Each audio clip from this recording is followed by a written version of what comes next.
بجيلها المسؤولها يا اللي سفرك إلا حسب النظام.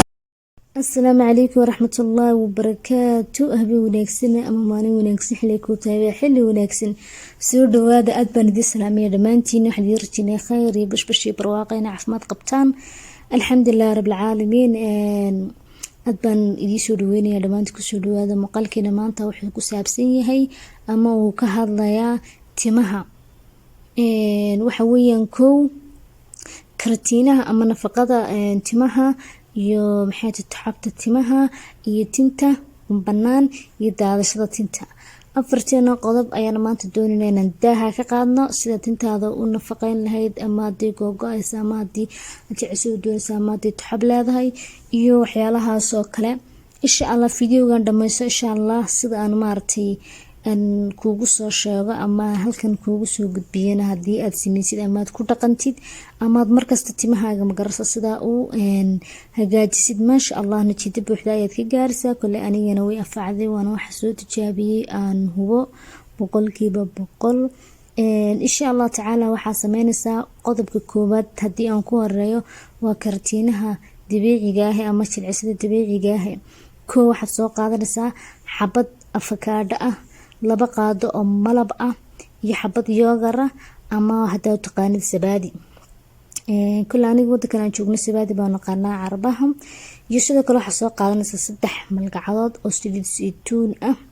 halkaas maxaan kuugu sheegay waxa weyn 4 qodob. 4ta qodob waxaad ku shubanaysaa khalaadka ama koobka cuntada lagu shiito sharaabka waa isku shiidaysaa dhamaantooda kadibna waxaad marinaysaa tintaada 2 saacadood ayaad ku deynaysaa bacbaad ku xidhaysaa shaamboo wanaagsan oo shaambooga fiican aad isticmaashid ayaad ku dhaqaysaa.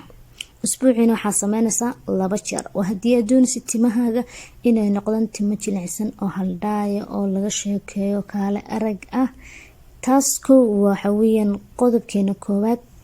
qodobkeena labaad taxabta timaha sidee baa looga maxay daweeyaa weyn sheekado. laakiin waxaan ku sheegayaa hadii madaxaagu taxab leeyahay ama maartay maxay madaxa ama xuquuq dadka qaar baan taxab garanin laakiin hadii madaxaaga guntiisa hoose cadaan ku leedahay ama madaxaaga maartay saliido oo kale ay kaga hadhadho oo taxab la yiraahdo kale nisaan waa qaano Soomaaliga kule meelo badan baa Soomaaliga looga kala hadlaa. markaas waxaad soo qaadanaysaa koob khalka tufaax ah iyo koob biyo ah baad isku daraysaa. labada shay ayaad waxaan ku madaxaaga ku dhaqaysaa.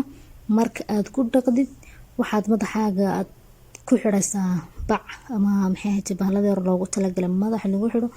waxaad sugaysaa 15 daqiiqo ama waxaad sugaysaa 10 daqiiqo.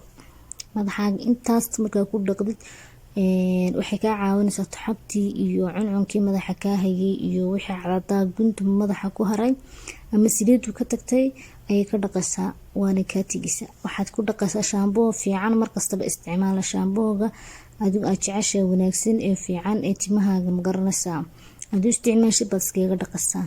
taas waxa weeyaan qodobkeena labaad.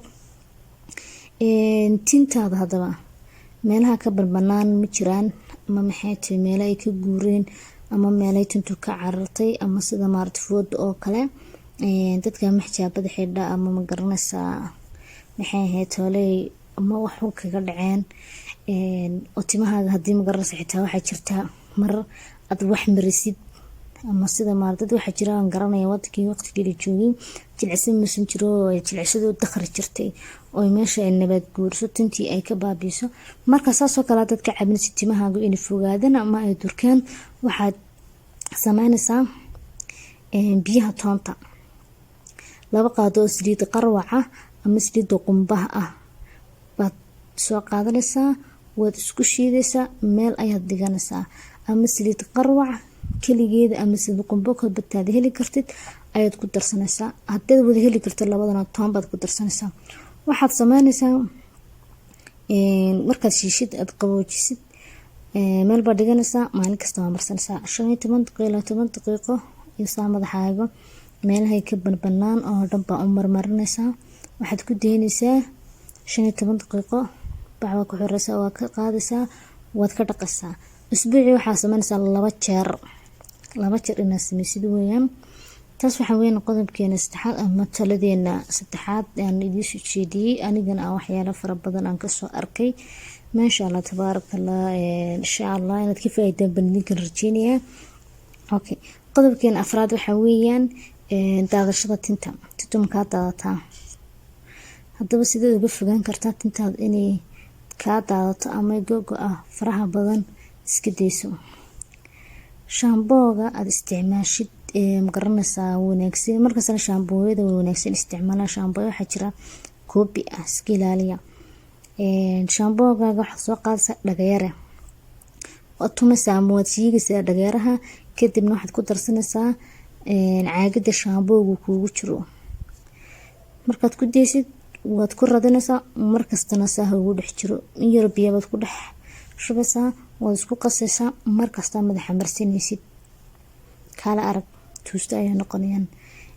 dhagayaro wuxuu xoojiyaa timaha wuxuuna nadiifiyaa madaxa silkiisa wuxuuna ka ilaaliyaa tinta inay jajabto inay daadato inay burburto inay magaranaysa kafaadha raacdo in gogashaada marka aad habeenkii seexanaysid inaad timaha kaga kacdid in marka aad fiirinaysid sidoo kale ama aad fidinaysid yani timaha aad u daatana uga go'an sidoo kale marka aad meerinaysid waxyaalahaas oo dhan buu ka caawinayaa dhagayaruhu timaha masha Allah aad bay u wanaagsan tahay taladan kulli qofkii magaranaysa ku dhaqma masha Allah tabarakallah kulli runtii aniga aad baan uga helay dhagayarahana waan isticmaalay sagana masha Allah kulligood waan sameeyay insha Allah tacaala waxaan rajeynayaa fiidiyooga xiga intaan ku kulmi doono inaad ka faa'iideysataan idina anfaco waanad mahadsantihiin dhammaantiin soo dhawaada idin leeyahay qalbi furan iyo gacmo saafiya.